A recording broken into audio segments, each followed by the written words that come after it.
अल्हम्दुलिल्लाह अस्सलातु इल्ला वादुल्लाह शरीका लहू बिस्मिल्लाहिर रहमानिर रहीम बिस्मिल्लाहिर्रहमानिर्रहीम। तो यानी ये जो हमने देखा कि सूरह काफ का जो वाक़या हमने देखा, उसमें हमसे बड़ी सीख लेनी है कि अल्लाह के लिए अगर तुम कोई भी चीज़ करोगे, अगर सच्चे दिल से, झूठे से नहीं कि किसी को दिखावा करने के लिए कि ये हमसे ये फ़ायदा हो जाएगा, इससे ये फ़ायदा हो जाएगा, तो उसका कोई मतलब नहीं रहता। हाँ, लेकिन अगर तुम्हारा सच्ची में तुम सिर्फ खुदा के लिए अगर तुमने कोई किया तो अल्लाह वो चीज़ कर सकता है। तो तुम सोचो कि वो भी नौजवान थे, उनको कोई वो नबी थे कोई या कोई रसूल थे? नहीं। हाँ, अल्लाह ने उनको क्यों बताया कि उनकी दुआ अल्लाह को पसंद आ गई, उन्होंने सब कुछ छोड़ दिया और आके गुफा में आके रह गए और उनको वहाँ भी नहीं मालूम था कि क्या होने वाला है। ये अगर तुम उसको रियलाइजेशन करो रियल लाइफ में कि तुम्हारे साथ में, तो ये बहुत हार्ड है, नॉर्मल चीज़ नहीं है। अगर हमको यहाँ से छोड़ के बोले तुम अभी चले जाओ कहीं जंगल में, तुम्हारे सामने ऐसी चीज़ हो और तुमको छोड़ना पड़े और तुम ऐसे जंगल में आ जाओ जहाँ पे ना कोई खाना है ना पीना है और वहाँ पे चोर और डाकू है, वहाँ पे इतनी बुरी चीज़ है, अगर उस टाइम में भी तुम सही रास्ते पे खड़े रहे, अल्लाह के सिवा किसी से नहीं डरा, तो अल्लाह तुम्हारे साथ है, वो कहीं ना कहीं से तुमको हेल्प करेगा। जैसा तुम्हारा ईमान, जैसी तुम्हारी ताकत, ऐसे अल्लाह तुम्हारा, देखो उसके वाक़यात अल्लाह ने कुरान में ऐड किया इंसानों के लिए। वो ना तो पैगंबर, हाँ, और वो जो प्रोफेट मोहम्मद आए वो भी वो कुरान की उनकी दुआ उनको पढ़नी पड़ी थी, वो पैगंबर को भी उसकी दुआ उनको पढ़नी पड़ी। वो तो नौजवान थे सिर्फ, वो क्यों छोड़े? क्योंकि उनको शिर्क नहीं करना था। उसको लगा नहीं, मुझे हमें शिर्क नहीं करना, हमें सिर्फ अल्लाह की इबादत करनी है, यहाँ से चले जाओ, ये तो अल्लाह की इबादत नहीं करते, ये तो शिर्क कर रहे। तो अल्लाह की इबादत के लिए उन्होंने, अल्लाह ने उनको 300 साल तक ऐसे रखा। वहाँ पे कुरान में लिखा है ना सूरह काफ में 300 साल तक, और 309 साल और ज़्यादा बढ़ा दिए। ये तो ठीक, अल्लाह ने ये भी बता दिया कि सोलर कैलेंडर, लूनर कैलेंडर, दोनों का मिरेकल इसमें रख दिया। यहाँ तक कि क़यामत की डेट है ना, वो भी उसके साथ में लिंक है 309 साल के लिए। यानी क़यामत की डेट भी वो डेट जो अल्लाह ने 309 साल का है उसके साथ में अल्लाह ने लिंक कर दी। तुम सोचो कि अल्लाह कितना रिस्पेक्ट देता है। अगर तुम उसकी रिस्पेक्ट, एक छोटी सी रिस्पेक्ट दो, तो वो तुम्हारे सामने हजारों करोड़ों चीज़ें अल्लाह तुम्हारे सामने ओपन कर देगा। क्योंकि अल्लाह को सामने कोई बड़ी चीज़ नहीं, उसको ना किसी को पूछने की ज़रूरत है कि मुझे क्या करना है, ना किसी फरिश्तों को पूछने की ज़रूरत है, ना किसी को पूछने की ज़रूरत है। उसको अगर वो करना है तो लहुम कुन फयकुन, वो बस इतना ही बोलता है हो जा, और वो हो जाता है। लहुम कुन फयकुन, कोई ताकत उसको रोक नहीं सकती। पूरी कायनात, दुनिया की हजारों, पूरी दुनिया तुम्हें मारने के लिए आए ना तो भी कोई नहीं मार सकता अगर अल्लाह तुम्हें बचाना चाहे तो। और उसको किसी को पूछने की ज़रूरत नहीं होती। अल्लाह को किसी को सवाल नहीं करना है, अल्लाह को किसी को पूछना नहीं है। अगर मान लो उसको कोई चीज़ करनी होती ना तो वो किसी को पूछने नहीं जाएगा कि मुझे ये करनी है, या फिर करने के बाद उसको कोई सवाल कि भाई अल्लाह तुमने ऐसा क्यों किया। क्योंकि हर एक चीज़ होती है वो उसके हिसाब से परफेक्ट ही होती है। सुबहान अल्लाह, अल्लाह पाक है। मैंने बताया था ना अगले बार में कि जो वो फरिश्तों ने बताया था ना, वो सुबहान अल्लाह का, कि नहीं बताया? अगली बार डिस्कस किया था। चलो वो हम लोग ये अगली आयत में इंशाल्लाह डिस्कस करेंगे। 40 आयत पढ़ी ना हमने इंशाल्लाह। तू भी लल्ला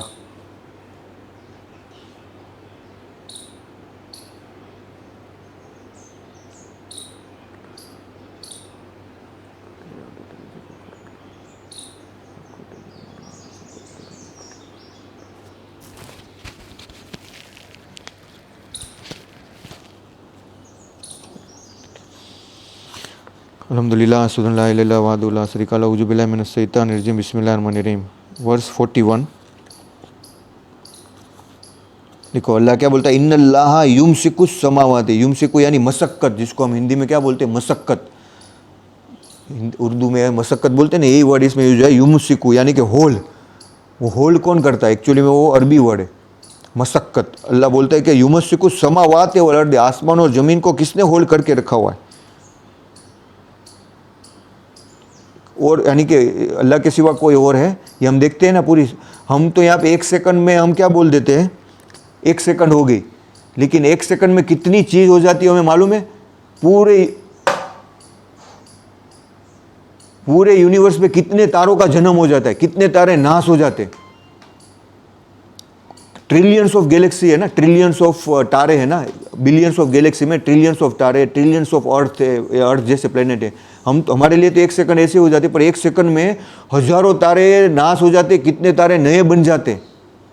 और 1 सेकंड के अंदर कितने millions of millions, I think millions of kilometre move हो जाते हम लोग पूरे गैलेक्सी में एक सेकंड हम बोलते हैं ना, पर कितने, क्योंकि अर्थ घूम रहा है, मैंने बताया था ना, सन घूम रहा है, उसके पीछे पूरा गैलेक्सी घूम रही है, और वो एक चीज़ जो इसको बोलते हैं लोग ग्रेट एट्रैक्टर, हर एक चीज़ एक एट्रैक्टर के पीछे जा रही है, और हर एक चीज़ को थाम कौन रखा है?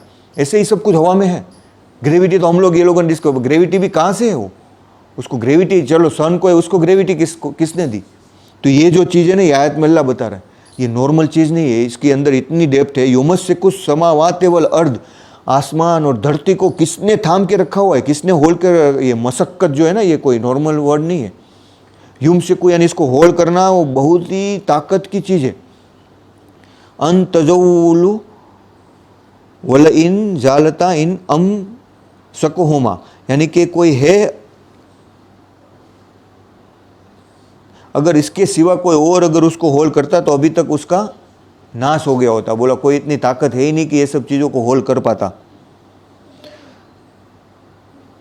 यानी कि हर एक चीज़ क्या होने वाली है, मिन अहदिम मिन बादही इन्नहु काना हलीमुन गफूर, यानी अल्लाह के सिवा हर एक चीज़ है वो नाश होने वाली है, कोई भी चीज़ उसके सिवा बाकी रहने वाली नहीं है। निसंदेह अल्लाह ही है जो आकाश और धरती को थामे हुए है कि वह टल न जाए, कि गिर न जाए, और यदि वह टल जाए तो उसके अतिरिक्त और कोई उसको थाम नहीं सकता। अगर वो गिर भी रहा है ना, तो अगर उसको थामने वाला भी वही अल्लाह, और कोई नहीं है। और वो निसंदेह सबसे ज़्यादा, मैं क्या बोलता हूँ, सहनशील है, हलीमुन गफूर, और वो माफ़ करने वाला है। देखो इतनी सारी ताकत उसके लिए अल्लाह ने ये वर्ड क्यों दिया? अगर मैं मान लो 20 किलो का मैं वज़न उठा रहा हूँ दोनों हाथ से, तो मैं कितने टाइम तक होल्ड कर सकूँगा? 5 मिनट, 10 मिनट, ठीक है। 20 किलो का तो छोड़ो, तुम 5 किलो का वजन भी खड़ा करके के लिए मैं बोलूँगा ना, ऐसे हाथ से पकड़ने के लिए सिर्फ ये चीज़ भी बोलूँगा ना मैं 5 घंटे, तो भी तुम्हारा हाथ क्या हो जाएगा? थक जाएगा, तुम्हारे अंदर सहन शक्ति नहीं होगी इसको होल्ड करने की। 1 किलो का भी नहीं होगा तो भी तुम 20 किलो का तुम कितने टाइम होल्ड सकते हो? अपना वजन, अपने बॉडी के वेट के हिसाब से भी तुम 70 kg वो रेस, तो भी वो 30 kg उठा नहीं सकते। तो अल्लाह ने तो इतनी ट्रिलियंस ऑफ वेट को थाम के रखा है, तो कितना सहनशील है। ताकत में भी नहीं, इमोशन में भी अल्लाह इतना ही सहनशील है कि वो इतना गुनाह होने के बाद भी लोगों को फिर से मौका दे रहा है कि तुम सुधर जाओ। हालांकि अगर वो नहीं दे तो भी उसको कोई परवाह नहीं है, उसकी सल्तनत में से, उसकी इबादत करने वाले में से कुछ भी फ़र्क नहीं पड़ने वाला है। फिर भी वो हमें मौका दे रहा है, वो उसकी रहमदिली है और उसकी सहनशीलता है कि वो इतनी सारी चीज़ों को होल्ड करके रखता हुआ। सिर्फ वही चीज़ होल्ड नहीं किया है, उसने हर एक चीज़ को थाम के होल्ड करके रखा हुआ, हर एक चीज़ को। तो ये देखो अल्लाह का नाम है वो, ये हमको इसकी तरफ सोचने पे हमें इसको गौर करना चाहिए कि कितनी डेप्थ अल्लाह इसमें बता रहा है कि आसमान और ज़मीन को होल्ड करना वो कोई नॉर्मल बात नहीं है। इसके लिए बहुत सहनशीलता चाहिए, बहुत ताकत चाहिए, ये अल्लाह के पास ही है। और अल्लाह के सिवा और, अल्लाह ने बोला कि अगर वो गिर जाए तो कोई और नहीं थाम सकता। अगर अर्थ का रोटेशन चेंज हो जाए या इसके ऊपर कोई आ जाए तो कोई इसको रोक सकता है? दुनिया की कौन सी टेक्नोलॉजी है, कौन सा ये इंफ्रास्ट्रक्चर है कि जो अर्थ की रोटेशन को चेंज कर दे? अगर वो चाहे उसको तो कम या ज़्यादा कर दे, नहीं कर सकता और उसको थाम ही नहीं सकता, कितना भी कोशिश करो। अर्थ तो शुद्ध, अल्लाह तो ऐसे कितने करोड़ों प्लैनेट्स को अल्लाह ने होल्ड करके रखे हुए, करोड़ों तारों को, यानी उसकी ताकत कितनी अपार है। तो हम उसको छोड़ के हम किसके चीज़ के पीछे भाग रहे हैं? यही हमारी आजमाइश है दुनिया में कि हमको उसको पहचानना है, उसकी इबादत करनी है। और यही कुरान हमें बार बार कह रहा है, हज़ारों बार वही कह रहा है। और ये अल्लाह की दी हुई किताब है जिसको अगर जितने हम अप्रिशिएट करेंगे उतने ही हम उसकी नज़दीक पहुँचेंगे। देखो सही और गलत चीज़ में सिर्फ दो, एक ही पारे का ही अंतर होता है। अल्लाह ने किसी को सवाल करने से रोका नहीं है। फरिश्तों ने भी अल्लाह से सवाल किया था, जैसे शैतान ने सवाल किया था ना कि तूने मुझे आग से बनाया, इसको तो तूने मिट्टी से बनाया। तो जो फरिश्तों ने भी अल्लाह से सवाल किया था, सेम टू सेम। क्या किया था फरिश्तों ने कि अल्लाह तू ऐसी मखलूकात को बनाने वाला है जो दुनिया में जाके खून खराबा करेगी, और हम तो तेरी दिन रात प्रशंसा करते हैं। उन्होंने क्या सवाल किया कि अल्लाह के ऊपर सवाल किया कि तू क्यों ऐसा बना रहा है, यानी तेरी क्यों ऐसी तू मिस्टेक कर रहा है कि तू ज़मीन में ऐसी मखलूकात बना रहा है जो जाके ये करेगी।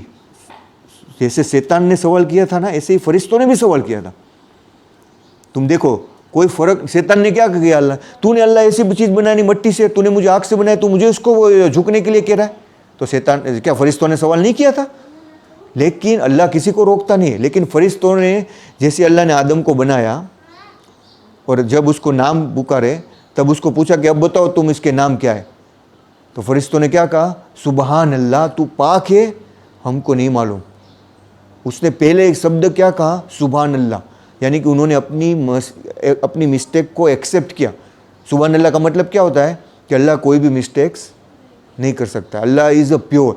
अरे अगर हमारे दिमाग में भी ऐसा ख्याल आता है ऐसा क्यों हो रहा है, ऐसा ऐसे तुझे ताव क्यों आ रहा है, या मेरी हालत ऐसी क्यों है, तो जब भी सवाल आए ना तुरंत ही हमको क्या कहना है, अल्लाह सुबहान अल्लाह। ये कुरान में वो आयत है जिसमें वो इमीडिएटली क्या बोलते हैं कि सुबहान अल्लाह, अल्लाह तू पाक है, तू बेशक वो चीज़ जानता है जो हम नहीं जानते। उन्होंने अपनी चीज़, और शैतान ने कभी भी अल्लाह को, जब उसने मिस्टेक हो गई थी तो उसने ऐसा नहीं कहा सुबहान अल्लाह तू पाक है, मुझे माफ़ कर दे, मैं मेरी गलती को, उसने क्या कहा कि अल्लाह तू मुझे और मौका दे कि तूने मुझे गुमराह किया है तो अभी मैं इसको भी गुमराह करूँ। उसने अल्लाह के ऊपर ही तोहमत डाल दी कि तूने मुझे गुमराह किया। अल्लाह ने उसे गुमराह नहीं किया था, लेकिन उसने ना अल्लाह की पाकी, उसको मालूम ही था कि अल्लाह हर चीज़ पर कादिर है, उसको यकीन है, वो भी अभी भी वो मानता है कि अल्लाह किसी को कोई चीज़ करने वाली नहीं। पर जो खोट उसके दिमाग में थी कि अल्लाह कोई मिस्टेक नहीं कर सकता, उसने वो सोच ली कि अल्लाह तूने मिस्टेक की है, ये तूने बनाया है, वो मुझसे बेहतर नहीं है। और वो अल्लाह की आजमाइश थी, अल्लाह ने इसीलिए उसको मिट्टी से बनाया। और वो देख, इंसान को अल्लाह ने ऐसा बनाया कि उसको अल्लाह ने, शैतान और फरिश्ते सबको अल्लाह ने उसको सामने झुकने को कहा। तो अल्लाह ने कितनी मेहनत से कोई चीज़ अल्लाह ने बनाई होगी ना, तभी अल्लाह ने कहा ना कि तुम इनके सामने झुक जाओ। और जब भी कुरान में सजदा का जिक्र आता है ना, जब अल्लाह कोई बड़ी सी चीज़ करने वाला होता है ना, तभी उसमें अल्लाह सजदे का जिक्र करता है। क्या उसके सामने ऐसी 3 चीज़ आती है जिसमें अल्लाह सजदे का जिक्र करता है। एक तो वहाँ के ऊपर आता है, दूसरी 2 बार आता है, वो मैं बताता हूँ कुरान में से आयत में पढ़ के, कि जहाँ पे कोई चीज़ पूरी चेंज होती है, जिसमें बड़ा मिरेकल्स होता है, तो वहाँ पे अल्लाह बोलते हैं कि वो चीज़ उसके सामने झुक जाती है। जैसे कुरान का नाजिल की बात हुई थी, जब पहाड़ों को बताया गया था, तो उनको उनके सामने झुक गए कि भाई हमको, हमारे अंदर वो ताकत नहीं है कि हम इसको थाम सके। फिर दूसरी जगह पे, हाँ, जब वो यूसुफ नबी के सामने आए थे ना, तो उसको सपने में आया था कि सब सजदे में गिर गए थे, तो वहाँ पे एक बड़ी चीज़ होने वाली थी, अल्लाह उसको एक बड़ी चीज़ को, वाक्य को करने वाले थे। तो वो जहाँ पे भी कुरान में वो डिस्क्राइब, तो अल्लाह ने वो सजदे के जिक्र किया है कि वो तुम उसके सामने सब झुक जाओ, यानी उनको तुम्हें सर्व करना है। अल्लाह ने एक चीज़ बनाई है तो तुम उसकी रिस्पेक्ट करो, तुम उसको अप्रिशिएट करो, ये अल्लाह का मकसद था। लेकिन शैतान ने क्या कहा, नहीं मैं इसके सामने, हालांकि वो इतनी अल्लाह ने बेहतरीन चीज़ बनाई थी, जो हम इंसान हैं वो हम एनिमल से हम बिल्कुल अलग है। हमको अल्लाह ने क्या कहा कि जब मैंने इंसान को बनाया मिट्टी में से, तब उसको संतुलित किया। देखो सबसे ज़्यादा बैलेंस हम किसको करके चलते हैं ना, तो और हर एक चीज़ अल्लाह ने हमारी बॉडी में संतुलित बैलेंस में रखा है। कोई देखो आँख भी रखा है तो एक छोटी एक बड़ी नहीं रखा, उसको क्या किया है, तो वो अल्लाह ने कुरान में सिर्फ 2 ही चीज़ को 3 चीज़ बताई है उसमें, कि अल्लाह ने उसको मिट्टी से बनाया, फिर उसको अल्लाह ने बैलेंस किया, फिर अल्लाह ने उसमें रूह डाली अपनी, क्या डाली, ये तीनों चीज़ अल्लाह ने बनाई। एक तो मिट्टी, फिर उसको बैलेंस की, और उसमें अपनी, अभी ये तीनों में सारी चीज़ें आ गई। बैलेंसिंग यानी हर एक चीज़ अल्लाह ने बैलेंस करके रखी है हमारे अंदर। देखो नाज है तो नोज भी दोनों बैलेंस है, हाथ भी दोनों, यानी पूरा बैलेंस है ना। हाफ है तो हर एक चीज़ को बैलेंस करके रखा हुआ है, जहाँ पे जो चीज़ है उसको हिसाब से उसको बैलेंस बना के बॉडी को दिया है हमें। तो अब अल्लाह ने हाँ सिमेट्रिकल हर एक चीज़ को अल्लाह ने प्रॉपरली बैलेंस करके रखा है। और अकेले उसी में नहीं, अल्लाह ने वो हर एक चीज़ में उसको हमें वही चीज़ बताई कि तुम कोई भी चीज़ करो तो ना ज़्यादा करो ना कम करो, जब खर्च करो तो भी इतना मत खर्च करो कि तुमको किसी के पास मांगना पड़ जाए, बैलेंस में करो। यानी इतनी भी मत करो पागलों की तरह कि कोई चीज़ जाने तुम्हारे हाथों से आउट ऑफ, उसको दरमियान से बैलेंस एवरेज करो, ना ज़्यादा खाओ ना कम खाओ, एवरेज। तो वो चीज़ अल्लाह ने जब शैतान को कहा तो शैतान ने वो चीज़ एक्सेप्ट नहीं की। वो बोला मैं क्यों इसकी मानूंगा, तुझे मिस्टेक हुई है अल्लाह इससे, ये बात में तो तेरी पक्की मिस्टेक हुई है, नऊज़ुबिल्लाह, अल्लाह माफ़ करे, ऐसा उसके दिमाग में ख्याल है। यानी ये चीज़ होती है, हमें ये चीज़ समझनी है कि शैतान और इंसान में, शैतान और फरिश्ते में बस यही 2 चीज़ की फ़र्क थी। वो चीज़ अल्लाह ने हमें बताई भी है कि वो जो फरिश्ते बोलते हैं ना, जैसे उन्होंने सवाल किया वो भी कुरान में बताया, और जो उन्होंने आंसर दिया वो भी अल्लाह ने, उसमें पहली तस्बीह क्या थी, सुबहान अल्लाह, अल्लाह तू पाक है। यानी इसका मतलब क्या हो गया, सुबहान अल्लाह का मतलब, वो तस्बीह का मतलब, देखो इतना डीप है कि अल्लाह की तुम तारीफ़ करो ना, उसके पहले अगर तुम्हें उसकी पाकीज़गी का एहसास नहीं है तो तारीफ़ भी कोई फ़ायदा नहीं करती। तुम हज़ारों बार तारीफ़ करो, हज़ारों बार नमाज़ पढ़ो, लेकिन तुमको अगर अल्लाह के ऊपर सवाल है, तुमको अगर उसकी अगर भी कोई क्वेश्चन है तो तुम उसकी इबादत में नहीं पहुंच सकते। तुमको वो एक्सेप्ट करना ही होगा कि वो अल्लाह पाक है और उसके सिवा कोई चीज़ नहीं। अगर कोई भी चीज़ हो रही है ना दुनिया में, सारी चीज़, इसीलिए बोलते हैं कि अल्लाह इज़ रनिंग एवरीथिंग, और हमको उसमें हैप्पी रहना है, उसमें हमको ऑब्जेक्ट नहीं करना। इस्लाम का मतलब ये है क्या कि हमको सबमिट कर देना अपने आप को, किसके हवाले? अल्लाह तू जो भी करता है वो परफेक्ट ही होता है बस। यानी उसके सिवा कोई सवाल अगर होता भी है, सवाल तो देखो शैतान को भी आया था, फरिश्तों के ऊपर भी आया था, तो अल्लाह ने उनको समझा दिया फरिश्तों को, शैतान नहीं समझ पाया, उसके अंदर खोट थी, उसने ऊपर से सवाल किया, ऊपर से और तोहमत की। हालांकि वो माफ़ करते था कि भाई अल्लाह मुझसे मिस्टेक हो गई, लेकिन उसके अंदर घमंड इतना आ गया, उतनी नफ़रत हो गई इंसानों से कि उसने अल्लाह की खूबी को नहीं पहचाना। तो देखो हमारे अंदर अगर नफ़रत आ गई तो हम अल्लाह की रहमत को नहीं पहचान सकते। अगर हमारे अंदर खुन्नस आ गई, नफ़रत आ गई, फिर हमारे अंदर घमंड आ गया, बड़ाई आ गई, तो हम अल्लाह की रहमत को कभी भी नहीं पहचान सकते। वो फरिश्तों के अंदर नहीं था, तो उन्होंने देखा कि हाँ भाई मुझे नहीं मालूम अल्लाह ने देखो सीधा नहीं किया, पहले उसको आदम को नाम बताए, वो सारी चीज़ों को बताया, तब उन्होंने पूछा अभी तुम बताओ, तो उन्होंने बता पाए।